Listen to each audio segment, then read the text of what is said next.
안녕하세요. 저는 30대 후반을 바라보고 있는 예비 신랑입니다. 저는 결혼을 앞두고 있습니다. 정말 좋은 여자랑 결혼을 하게 되었는데 제가 참 복이 많은 예비 신랑 같아서 이렇게 자랑 한번 해보고 싶어서 사연을 보내게 되었어요. 이렇게 글을 써보는 것은 처음이라 조금 서툴러도 너그럽게 양해해 주시길 바랄게요. 사실 저는 부모님이 사고로 돌아가셨어요. 제가 어린아이였던 시절에 일어났던 일이었다고 들었어요.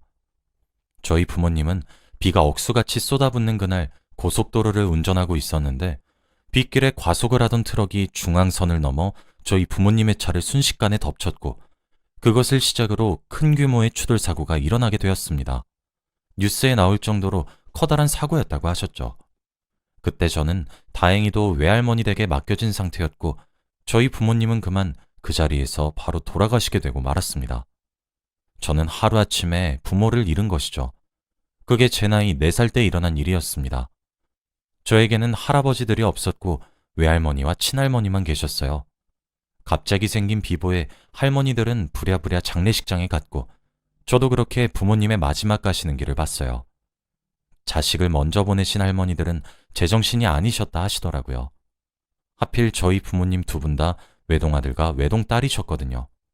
그리고 저의 양육이 문제가 되었습니다. 외할머니와 친할머니는 서로 사돈의 관계셨지만 오로지 저를 키우기 위해 함께 살기로 했어요. 그렇게 두 할머니는 하나 남은 손주인 저를 위해 정말 헌신적으로 저를 키워내셨습니다. 그래서 그런지 저는 사춘기 하나 오지 않았어요. 할머니 두 분이서 본인 입에 넣을 것들 아껴 성장기 시절 제 입에 먹을 것을 넣어주셨고 아무래도 형편이 그리 좋지 않아 한여름밤에 무더위를 나야 했을 때 두 분이서 번갈아 가며 저 시원하게 자라고 부채질을 밤새도록 해주셨었거든요. 그런 할머니의 큰 사랑을 느끼면서 자라는데 사춘기가 올 수가 없죠. 할머니들은 제게 아무것도 바라지 않으셨어요. 공부를 잘하라고 잔소리 한번 하지 않으셨죠. 그저 건강하고 무탈하게 지내달라고만 하셨어요. 저는 비록 아주 어린 나이에 부모님을 잃었지만 부모님의 사랑에 버금가는 두 할머니의 사랑을 듬뿍 받고 자랐죠. 제가 할머니들의 사랑에 보답할 수 있는 길은 딱 하나, 공부였습니다. 할머니들은 폐지를 지우셔서 제학비를 내주셨어요. 두 분 다 기초수급자셨거든요. 항상 손자가 부끄러워할까 염려해서 폐지를 주울 때 제 얘기는 일절 꺼내지도 않으셨던 적이 있거든요. 그런데 저는 그런 할머니들이 전혀 부끄럽지 않았고 아름답고 멋있다고 생각을 했어요. 한 번은 폐지 줍고 있는 할머니들에게 다가가서 100점짜리 시험지를 보내면서 큰 소리로 자랑을 하고 있는데 할머니들이 눈물을 감추지 못하며 고맙다고 하시더라고요. 더러운 손이 저한테 닿을까 절 껴안으지도 않으시면서요. 그래서 제가 더 꼭 껴안아 드렸던 것 같아요. 저희 할머니께 주기적으로 폐지를 주시는 슈퍼가 하나 있는데 그 아주머니가 입이 정말 가벼워요. 그때 그 아주머니가 그 장면을 옆에서 바로 보셨는지 그 이후 할머니 손자가 저라는 것이 동네에 소문이 쫙 났고 아주 효자라며 동네 사람들이 칭찬을 했나 봐요. 그 이후 할머니들은 제게 공부를 하라고 잔소리 한번 하시지 않으셨지만 제가 100점짜리 시험지를 들고 가면 하루 종일 만나는 사람마다 자랑을 하셨어요. 그렇게 제가 고등학생이 되었을 때 친할머니께서 쓰러진 적이 있습니다. 친할머니는 외할머니보다 10살 정도가 더 많으셨어요. 그리고 친할머니는 원래 지병을 앓고 계셨었죠. 다행히 병원에 입원을 하게 되어 제정신을 찾으셨어요. 게다가 사회사업지원팀이었나? 그쪽을 통해 병원비도 많이 지원받았고요.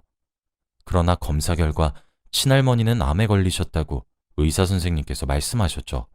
너무 고령의 나이이기도 하고 이미 암이 손을 쓸 수 없을 정도로 전이가 되어버린 상태라 병원에서는 진통제를 처방하는 수밖에 없다고 하시더라고요.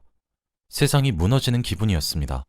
친할머니가 아픈데 아무것도 할 수 없는 제 자신을 보고 저는 의사가 되기로 다짐을 하게 되었어요. 저는 외할머니를 돌봤고 친할머니 병원을 오가며 악착같이 공부했어요. 의사 선생님은 저희 친할머니에게 1년이란 시한부 인생을 선고했습니다. 하지만 친할머니는 1년은 무슨 제가 고등학교를 졸업할 때까지 버텨주셨어요. 날이 갈수록 쇠약해져 갔지만 말이에요. 그리고 거짓말처럼 제가 의대에 합격했다는 합격 통지서를 왼손에 들고 오른손에 외할머니 손을 잡고 자랑한 바로 그날 밤 12시에 낮에 환하게 웃어주며 축하해준 사실이 거짓말이란 듯이 자는 잠에 돌아가셨습니다. 그때 알았어요. 친할머니도 정말 악착같이 버텼던 거라고요.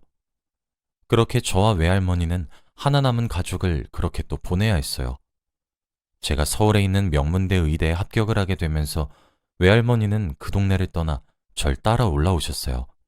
사실 저희 조선 관계가 동네에서 엄청 유명했습니다. 부모 다 잃은 손주 키워보겠다고 열심히 사신 할머니들 덕분에요. 그래서 제가 의대에 붙으니 동네 사람들이 현수막도 걸어줬어요. 왜 아이를 하나 키우기 위해서는 한 마을이 필요하단 말이 있잖아요. 저는 정말 마을 사람들의 도움이란 도움은 죄다 받으면서 자랐거든요. 그리고 슈퍼 아주머니가 제가 갈 의대 근처에 반지하방이 있다고 거기서 적은 월세만 주고 살라 하시더라고요.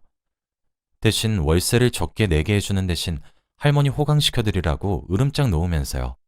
저는 그렇게 어떻게 갚아나가야 하나 싶을 정도의 은혜를 잔뜩 받았습니다. 저와 할머니는 그렇게 서울로 오게 되었어요. 저는 정말 사력을 다해 공부를 했어요. 장학금을 받아야 했거든요. 의대는 학비가 비싸니까요. 난다긴다 하는 천재들만 모아놓은 의대에서 장학금을 따는 것은 하늘의 별을 따는 것보다 어려웠죠. 저는 잠을 줄일 수 있을 만큼 줄여가며 정말 미련하게 공부만 했습니다. 저는 가족이 할머니 하나만 남았고 제가 가장이었기 때문에 군대도 면제를 받았거든요. 정말 딱 죽기 직전까지 공부해서 매 학기마다 전액 장학금을 받았습니다. 독종 소리를 들으면서 그렇게 의대를 다녔고 졸업을 했어요. 제가 졸업할 때 제가 창피할까 싶어 꽃다발을 주는 것도 망설이는 외할머니랍고 대학교 한 바퀴를 돌면서 자랑스럽지 않느냐고 할머니를 그렇게 또 한 번 울렸어요. 그렇게 저는 대학병원에 스카웃되어 의사로 일을 하게 되었습니다. 그리고 저도 뒤늦게 여자친구를 만들었죠. 제게는 5년이란 시간 동안 만난 여자친구가 있어요. 제 여자친구는 저와 같은 과 동기면서 저와 같은 병원에서 근무하고 있는 의사입니다. 같은 과를 다니면서 항상 제가 과에서 1등을 했고 지금 여자친구가 항상 2등을 했었어요. 그래서 우리 둘은 정말 좋은 경쟁자의 역할을 했고 친구의 역할을 했죠. 같은 병원에서 일을 하게 되고 함께 워크숍도 가고 그랬어요. 의료봉사도 함께 했죠. 그렇게 자연스럽게 대학을 졸업하고 난 이후에도 자주 마주치게 되고 그러다 보니 어느 순간 제가 연애란 것을 하고 있더라고요. 여자친구와의 연애는 제게 또 다른 행복을 가져다 주었습니다. 예쁘고 다정한 여자친구는 제게 정말 긍정적인 에너지를 가져다 주었고 저 또한 여자친구를 무척 사랑했죠. 그렇게 1년, 2년 연애를 하다 보니 어느새 5년이란 시간이 흘러버렸더라고요. 그러다 몇 달 전 여자친구가 제게 결혼을 하자고 프러포즈를 했습니다. 그런데 사실 저는 결혼이란 것이 문득 망설여지게 되어버렸습니다. 이제 제게 남은 가족은 할머니 한 분뿐이잖아요. 저는 결혼을 하고 난 이후에도 할머니를 모시고 살고 싶었거든요. 당연히 여자친구와 결혼을 하지 않을 생각은 전혀 없었지만 예상치 못한 순간에 프로포즈를 받게 되니 사람이 약간 생각에 빠지게 되더라고요. 그리고 그런 제 반응에 여자친구의 표정이 어두워졌고 상처를 받은 듯 했어요. 저는 황급히 말했습니다. 나도 네가 좋아, 지연아. 내가 처음 만나게 된 여자가 지연이 너라서 좋고 지연이 네가 아닌 마지막은 생각해보지도 않았어. 나도 평생 함께할 인생의 동반자를 고르라고 하면 당연히 뒤돌아볼 것 없이 너 하나뿐이야. 그런데 내가 바로 대답하지 못했던 이유는 내가 결혼하고 나면 할머니 혼자 남잖아. 벌써 나이가 90을 바라보고 계시는데 그런 할머니를 혼자 둘 수 없어서. 그래서 미안해. 지연이는 제 말에 입술을 삐죽이며 치, 내가 그렇게 정없어 보여? 5년이나 날 만나놓고 그렇게 날 모르냐? 당연히 너랑 나랑 결혼하면 할머니 모실 생각이었단 말이야. 에휴, 이 겁쟁이 하면서 피식 웃으며 제게 말을 하더라고요. 저는 지연이의 배려에 정말 크게 감동을 받았어요. 고마워, 지연아. 내가 정말 평생 잘할게. 내가 진짜 무조건 잘할게. 나랑 결혼해줘서 정말 고마워, 지연아. 솔직히 그 자리에서 눈물이 줄줄 나올 뻔했는데 가까스로 참아냈습니다. 나중에 알게 된 사실인데 알고 보니 제게 프로포즈를 하기 전 이미 여자친구는 혼자서 할머니를 찾아뵈었다고 하더라고요. 저와 결혼할 사이가 되었는데 할머니를 모시고 살고 싶다고 몇 날 며칠을 바쁜 와중에 시간을 쪼개서 찾아가서 할머니를 이미 설득시킨 이유더라고요. 저만 몰랐던 거죠. 어쩐지 여자친구가 처음 인사를 드리러 우리 집에 온 건데 할머니가 너무 편하게 반겨하시는 것 같아 신기했는데 알고 보니 귀여운 뒷공작이 있었더라고요. 당연히 저희 집에서는 결혼 허락을 받아냈고 이젠 제가 여자친구네 집에 인사를 드리러 가는 날이 되었습니다. 여자친구네 집에 인사를 드리러 간다고 과일이며 고기며 이것저것 사갔었거든요. 그런데 차에서 내려 여자친구의 집을 보니까 진짜 기가 팍 죽더라고요. 단독주택에 사는 사람을 저는 드라마에서만 봤는데 제 여자친구의 본가가 단독주택이더라고요. 따로 차고가 딸려 있고 진짜 집에 가정부 아주머니가 계신 그런 집이요. 제가 너무 초라해 보였어요. 여자친구는 알고 보니 한 종합병원의 병원 원장님의 따님이었어요. 로보트가 된 것 마냥 쭈뼛거리며 여자친구에게 이끌려 어버버거리며 끌려가서 무슨 정신인지 몰라도 인사를 드렸어요. 그러다 알게 되었죠. 원래 할아버지께서 종합병원을 하나 세우셨는데 병원장 자리를 아버님께서 물려받은 것이었어요. 게다가 여자친구에게는 위로 나이 차이가 꽤 나는 오빠와 언니가 각각 한 분씩 계셨는데 그들 모두 그 병원에서 근무를 하고 계셨어요. 알고 보니 여자친구뿐만 아니라 가족들 자체가 대대로 의사 집안인 그런 집의 따님이었다고 하더라고요. 심지어 어머님조차도 그 종합병원에서 일을 하시던 의사셨고 일을 하다가 아버님을 만나게 된 것이었어요. 원래 여자친구도 의대를 졸업하고 난 뒤 아버님이 운영하시는 커다란 종합병원에서 일을 하기로 했는데 저를 따라 대학병원으로 입사를 했다고 하더라고요. 진짜 저는 출생의 비밀을 듣는 듯한 기분에 빠졌고 진짜 어떻게 해야 될지 모르겠더라고요. 안절부절 못하고 있으니 여자친구가 저를 보호하며 겁주지 말라며 으르렁대더라고요. 아버님과 어머님 그리고 여자친구의 오빠와 누나도 그런 막내딸을 귀엽다는 듯 바라보더군요. 아버님이 헛기침을 하시며 제게 이런저런 질문을 던지기 시작했습니다. 솔직히 너무 긴장이 돼서 어떻게 대답을 했는지 기억도 나지 않아요. 어머님이 그냥 떨면서 대답을 제대로 못하는 저를 보며 귀엽다고 웃으신 것만 기억에 나요. 어찌되었든 저는 여자친구와의 결혼을 허락받았습니다. 저는 되려 의아해졌어요. 반대하시지 않으시나요?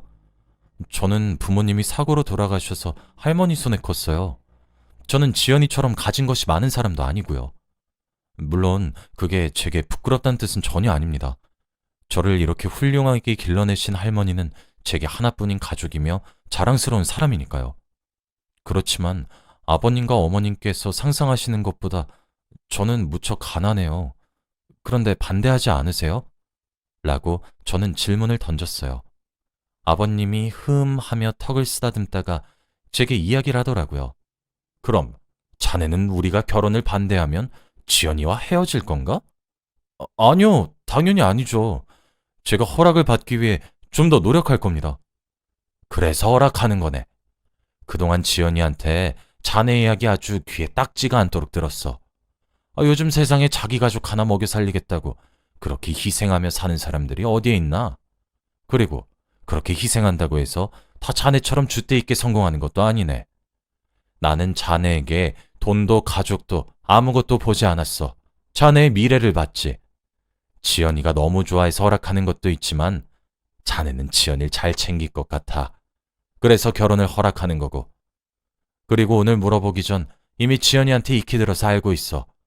자네 사정도 당연히 알고 있고.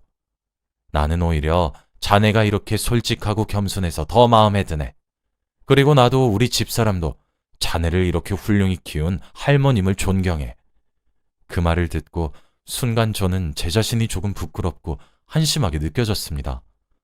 저는 여자친구의 재력에 기가 질려 자격지심을 느낀 자신이 부끄럽게 느껴졌고 가정 형편을 비교하며 여자친구의 부모님이 저를 당연히 반대하실 거라고 믿은 게 조금 창피했어요. 부유한 여자친구의 환경과 제 환경을 저울질한 자신이 조금 창피하게 느껴지더라고요. 그 이후 고령의 저희 할머니를 배려해서 저희 집 근처 한정식 집에서 상견례를 순조롭게 치렀습니다. 할머니는 죄송스러워했어요. 가진 것이 없다고 어쩔 줄을 몰라 했죠. 그런데 어머님께서 그러시더라고요. 손주가 할머님을 꼭 닮았네요. 저희 딸아이를 시집 보내면서 바라는 것 하나 없습니다. 그저 저희 딸이 조금 서투르고 어리게 굴어도 조금만 너그럽게 봐주세요. 훌륭하게 키운 손주에게 모자란 저희 딸 시집을 보내는 저희가 더 부끄럽네요. 하면서요. 할머니는 그동안 절 키워온 세월이 주마등처럼 스쳐 지나가는지 결국 눈물을 보이시고 마셨답니다. 할머니는 대답했어요. 암요, 그렇고 말고요. 제 손녀처럼 아주 아끼겠습니다. 그러니 걱정하지 마세요. 라고요. 오고 가는 덕담 속에 돌아가신 친할머니 생각도 나서 괜시리 눈물이 나올까 염려되어 죄 없는 천장만 뚫어져라 쳐다봤어요. 심지어 여자친구네 집에서 정말 제게 바라는 것 하나 없으세요. 집도 해주시고 차도 해주시고 정말 복에 겨울 정도로 뭐 하나 모자람 없이 대해주세요. 저 모르게 저희 할머니 한복도 따로 맞춰주셨더라고요. 그래서 이번에 제가 모은 결혼 자금을 어머님과 아버님께 전부 드렸습니다. 약수할 수 있지만 이거라도 하지 않게 해주시면 지연이 얼굴을 볼 낯이 없다고 하면서 말이에요. 저와 지연이는 다음 달에 결혼식을 올리기로 예정이 되어 있습니다. 지연이의 언니와 오빠분과도 처형과 형님으로 부르며 좋은 사이를 유지하고 있어요. 오늘은 할머니와 저와 지연이 셋이서 살 집을 둘러보고 왔습니다.